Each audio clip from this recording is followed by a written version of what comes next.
This is the Non-Microwaved Truth, and I am CL Whiteside, episode 77. We done came a long way.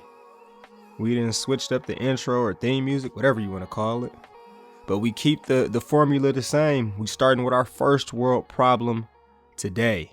Again, it's called a first world problem because there's no right or wrong to it, and it's not a doctrine question.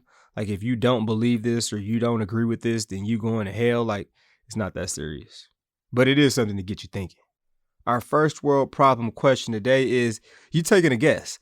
Last year at this time, I did a podcast episode titled Word of the Year. And what that's based off is every year, I think for like the last 5 or 6 years, I've picked a word to live by. I think I got this from John Gordon. It was like one word per year. And what I do is right before my birthday, I pick a word, put it on a piece of paper, put the definition on there or what it kind of means to me, and then I put a few Bible passages to go along with it. So like this past year, my word was prioritize. And then the definition was determine the order for dealing with a series of items or tasks according to their relative importance. Designate or treat something as more important than others. And my idea behind that was I need to prioritize and put God number one. Because, I mean, I can be busy. I stay busy. But at the end of the day, the number one most important thing is my relationship with God. Bible passage I picked with that was like Matthew 6, verse 33. But seek first his kingdom and his righteousness, and all these things will be given to you as well. You get the gist. But this year, here are the 3 words that I'm picking between. I'm picking between steward, servitude, and bold. What do you think I'm going to pick? Now, I'm going to just give you a quick little breakdown on my rationale or thought process behind each one. The first one, steward. I'm thinking in my head, all right, maximize opportunities and blessings from God. The mindset, or have the mindset of everything is from God, and I want to maximize the things that the Lord is blessing me with. The second one, servitude. Thought process behind that is service as a man of God and husband, and just understanding and constantly reflecting on the fact that the greatest man ever is Jesus. And he was the best servant ever. So having that servant mindset like him. And then the last one, bold. I picked bold because I'm like, dog, we are in a spiritual war. I want to be bold and I want to stand for God. So between those 3 words, what do you think I will pick for my word of the year? And again, that was steward, servitude, and bold. The last word I just picked was prioritize. So something a little different, I think. I think that's what the Lord is kind of directing me towards. But what do you think? I'd love to hear from you on Instagram or Twitter. Which of those 3 words do you think I'm going to pick? And some of you might be like, I think you're going to actually change your word in the next week or 2 because the Lord is going to be like, little man, change your word. And that could be the case. So I guess you can say I'll pick something else. That's not even an option that I gave you. And feel free to do this with me. I usually just do it every year around my birthday. So I know my brother and we're going to be picking a word in the next couple weeks. His birthday is in October as well. But yes, if you want to join me in doing this, feel free to. I would love to hear from you on Instagram or Twitter. My handle is ChampionLife23, and this is our first world problem. It is dinner time.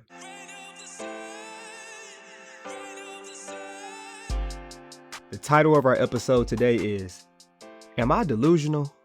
This episode is all about self-awareness.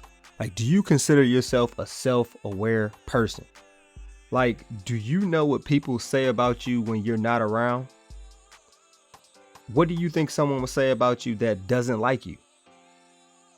What would someone say about you that is a fan of you?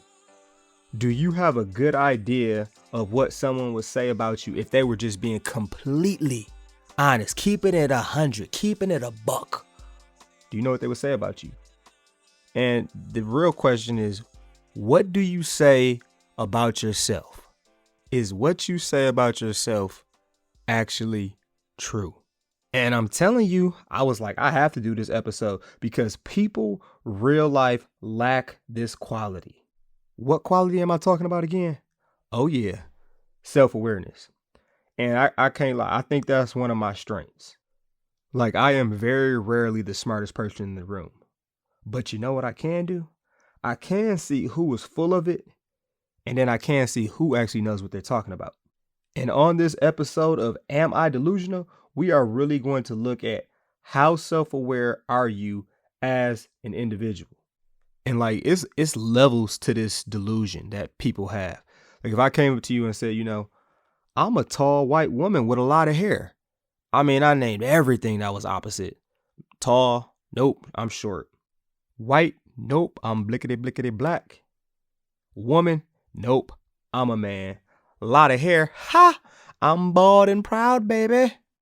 That's like a super big extreme, right? What if I said I'm the best singer on the planet? I mean, I can sing, but am I actually good at singing? No. I mean, I do play around with people like I could have been the next Chris Brown or Usher or something. I just didn't want to live that lifestyle. But I'm just playing. I know I really can't sing.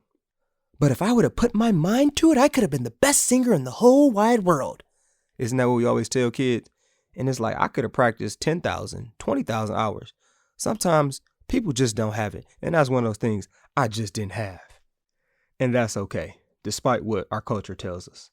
You can be anything you want to be. So I gave you an extreme delusional, then I just gave you the mid delusional. But how about like the slightly true delusional? I can never do anything right. I told y'all I could have been an actor, boy.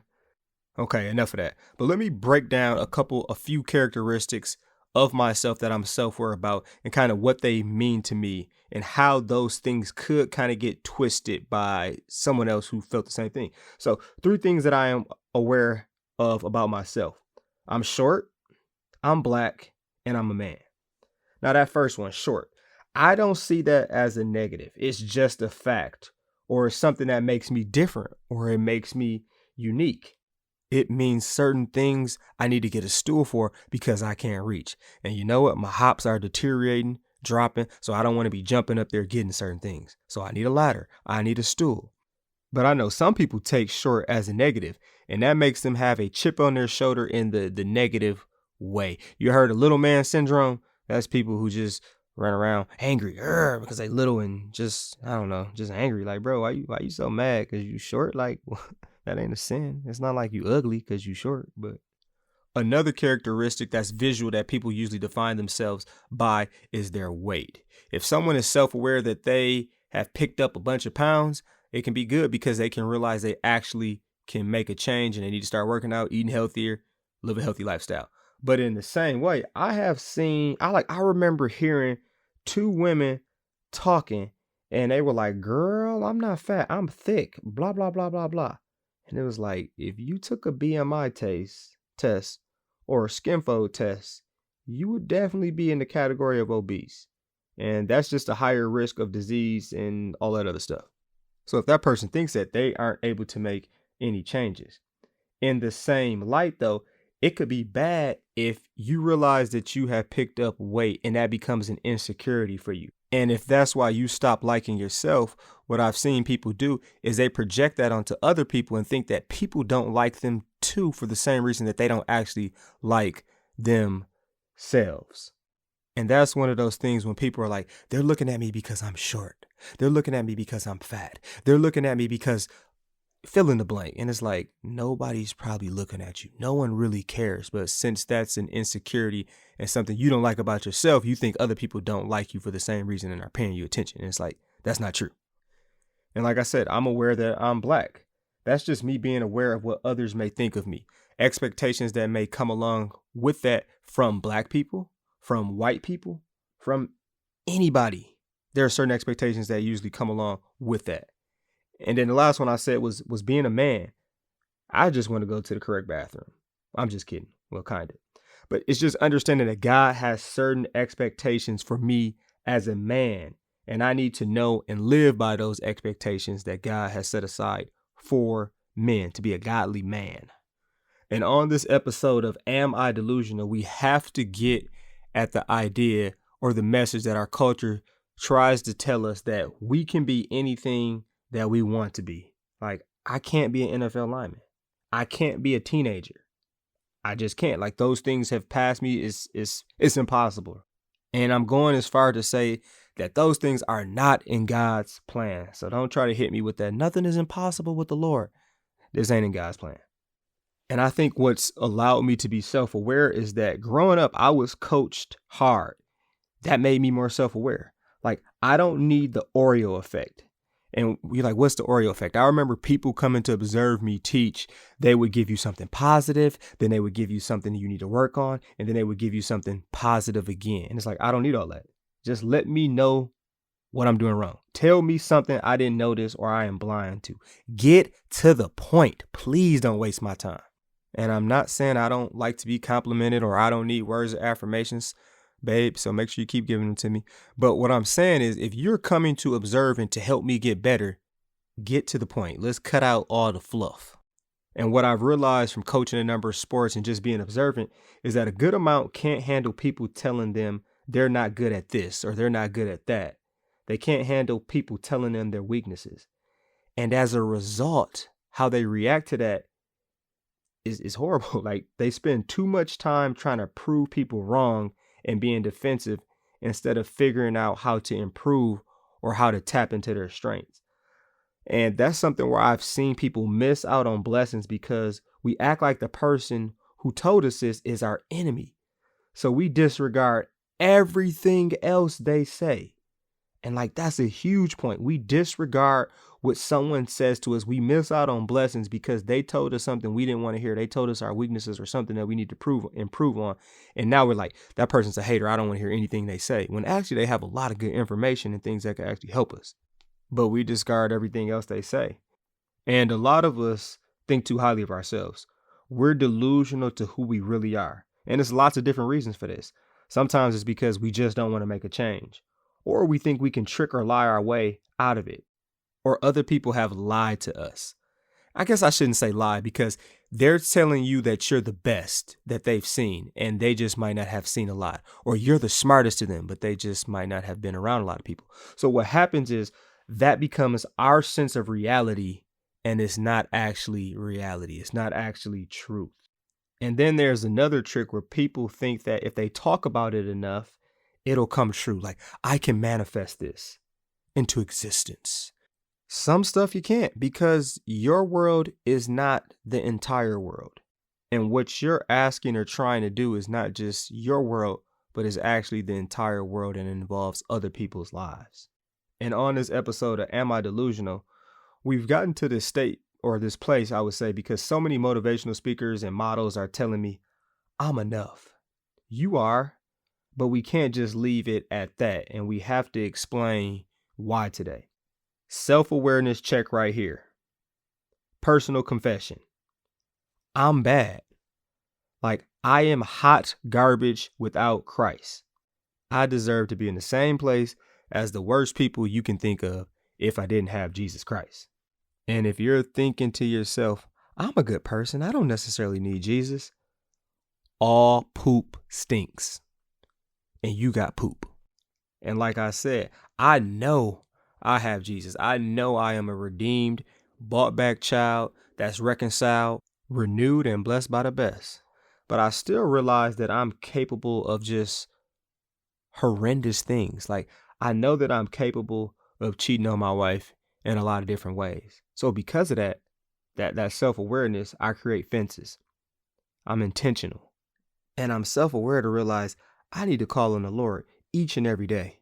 Or if someone asks me the question of, are you successful? I would answer yes. But my self-awareness says be humble. Humility. Where did you get the success from? How did you get the success? It's a gift from God. So if you get to thinking, I'm so good, I'm all of that, my poop doesn't stink, and we get enamored by those messages of, you're good enough. Good enough for what? Like, I don't need a savior? Yes, I do. I know I need a savior. Then yeah, you're right. I am good enough. I'm good enough because Christ told me I am. And he swapped places with your boy. He swapped places with you too. Proverbs 30 verse 12 sums this up very nicely. If we do not have God and we think we are good still, we think we are clean still. It says, those who are pure in their own eyes and yet are not cleansed of their filth. The only person that can cleanse you and I is Jesus.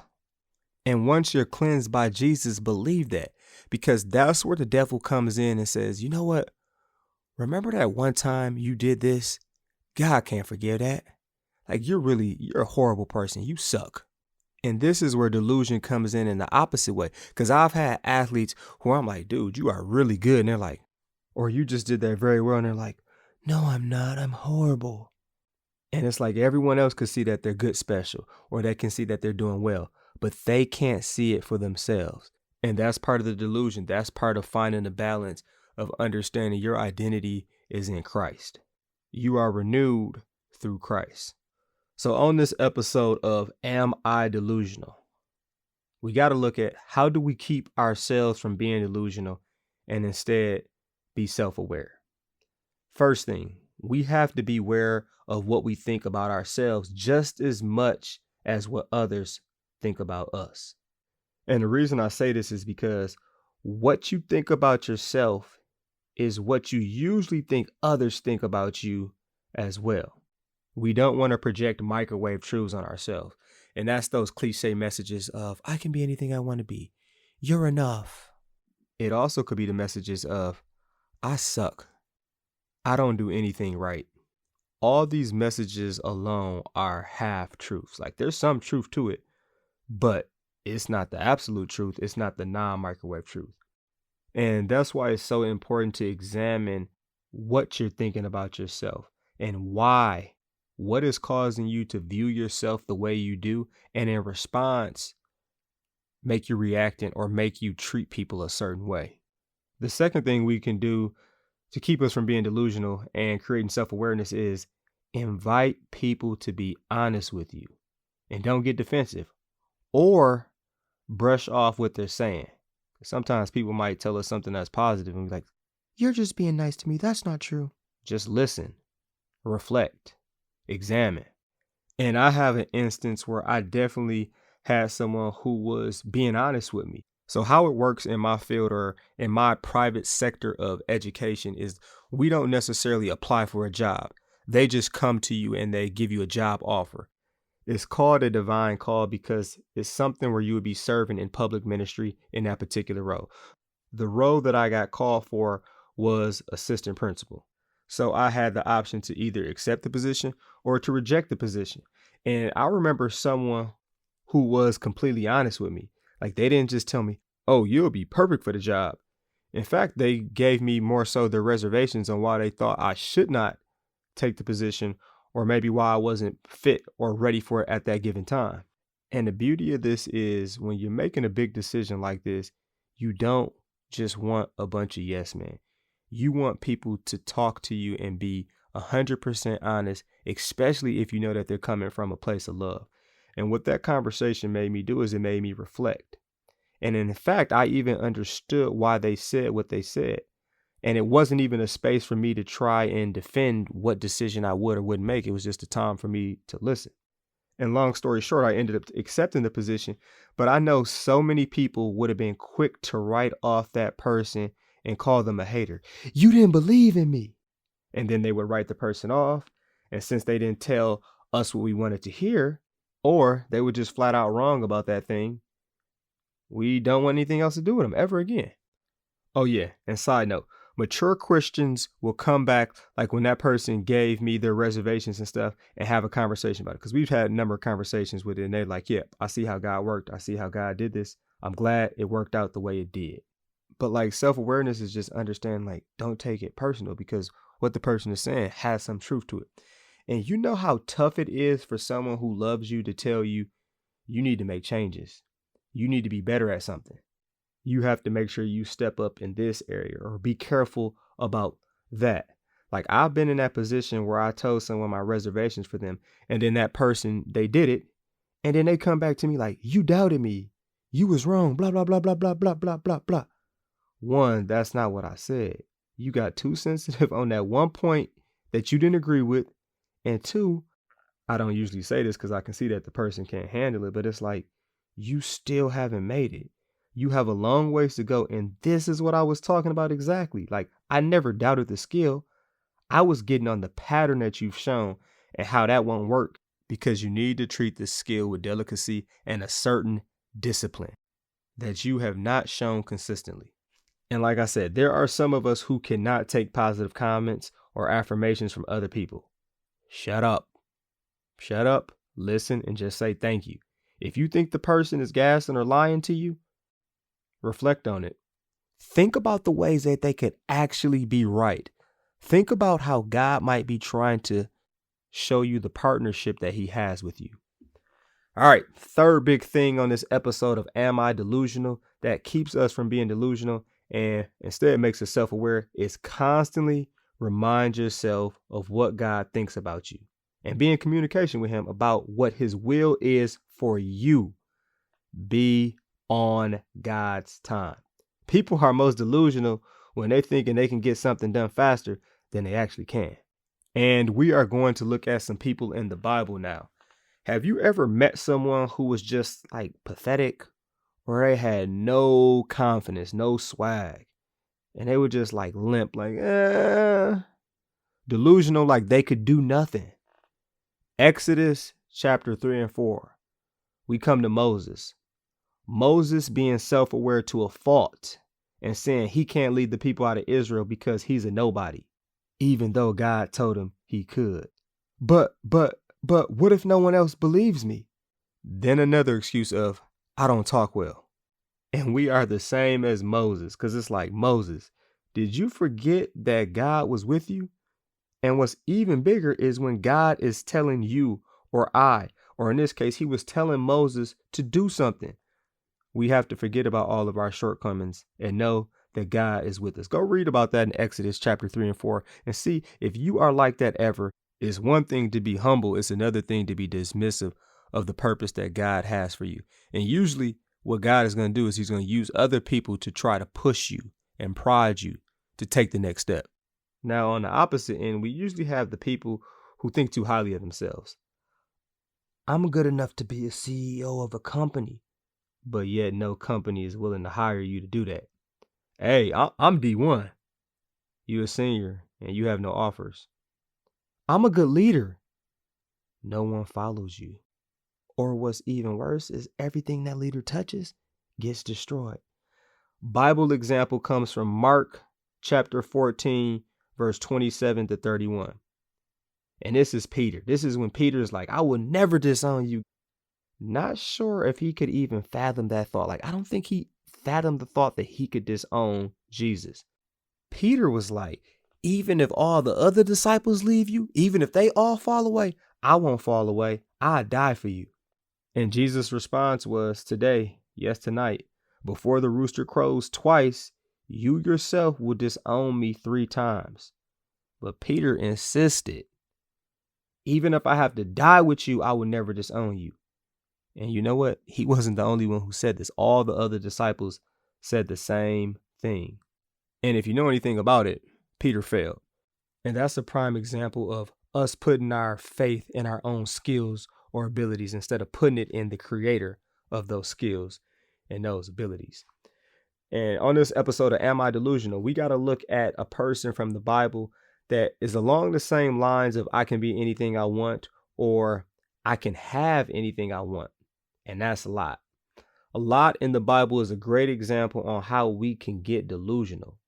We can get delusional when we fix our minds on something that causes us to ignore God's sign saying stop or don't get closer or you know what, take this path or that's not what I want you to do, because we look around and we see something appealing to the eye, just like Lot did when he saw Abram give him the first choice of where he wanted to live.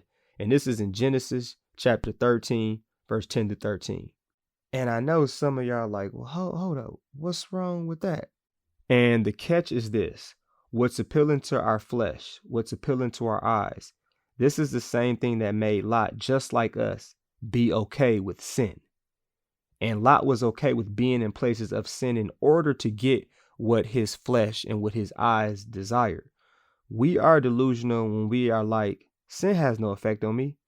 And when we get so close to this life of sin and or choosing paths that God didn't necessarily choose for us, we can lose ourselves or lose our loved ones. And if you're not familiar with this, Lot chose to live in Sodom and Gomorrah. These were two wicked cities because the land was good. It was appealing to the eye. He wanted to make his life easier as a shepherd. Good land makes sense. But his delusion cost him. His lack of self-awareness cost him. You would have thought the first time when God had to use Abram to go save Lot because he got captured in war because of the place that he was living. This is in chapter 14 of Genesis. Abram had to go save him. And he's still like, man, this is some good land. I don't care how nice that land is. I'm not trying to get captured and be somebody prisoner of war. Now let's go to Genesis chapter 18 and 19. We see that where Lot lived was so wicked that God is like, I got to destroy these cities. Now, in the process of this, Lot almost gave his daughters to get raped. And he actually lost two of his son-in-laws because they were delusional and thought he was joking when he said, hey, we got to go. Verse 16 says this, even Lot hesitated and the angels had to grab him. That's in chapter 19. So Lot almost lost himself. He didn't. God saved him. But he did lose his wife because when the angel said, don't look back, she just had to look back and she became a pillar of salt. And why this correlates so strongly with us today is because it's like we are taught to plan our lives to the max, chasing after what's appealing to the eye. Like what he was chasing, it wasn't even bad. He was just wanted some good land. He didn't think about what he was exposing himself to. We are guilty of this too. I see in athletics, I see families chasing after a scholarship. That's not a bad thing, but they can become monsters, hypocrites, just crazy. I see it with the idea of I'm going to have a specific job to make a specific amount of money. Like that's not always bad. But if it's not in God's plan, you're exposing yourself to things that God has not intended for you to see and be exposed to. And the 3 points of beware of what you think about yourself just as much as what others think about you. And the second point, invite others to be honest with you. And the third one of constantly remind yourself of what God thinks about you and be in communication with him. I got this from Jesus. I got the theory or the philosophy from Jesus. Yes, the Son of God. He was very, very self-aware. Luke chapter 9, verse 18 to 20. It says, once Jesus was praying in private and his disciples were with him, he asked them, who do the crowd say I am? They replied, some say John the Baptist, others say Elijah, and still others that one of the prophets of long ago has come back to life. But what about you, Jesus asked. Who do you say I am? Peter answered, God's Messiah. Jesus invited his disciples to be honest with him, like I was talking about us inviting people to be honest with us. Originally, I thought, well, that's easy for him because they called him a God. But when I thought about this, it's tough from the standpoint of Jesus was embracing the responsibility that came with that. Right after that, you know what he talks about? Jesus talks about going to heaven and sitting on the throne and partying? Nope. He talks about the new heaven and the new world? Nope. He predicted his rejection. He predicted his suffering. He predicted his death. He talked about the worst things that would happen to him. He was self-aware and focused on God's will, the Heavenly Father's will. And to close this up on this episode of Am I Delusional, I have to point out the fact that as a beneficiary of being one of God's children, our self-awareness can be sturdy in knowing that we can do all things through Christ who gives us strength. That's Phillipians 4 verse 13. I am enough not because of what I have done, but because of what Jesus has done and rewarded me with. He swapped places with me and has given me his VIP salvation card. And let's just be real. I can't just be anything. You can't either, and that's okay. But I know that in God's eyes, you can be something great because he does have a special plan for you. He does have a special plan for me. And this is the non-microwave truth. Thanks for joining me on this episode of Am I Delusional?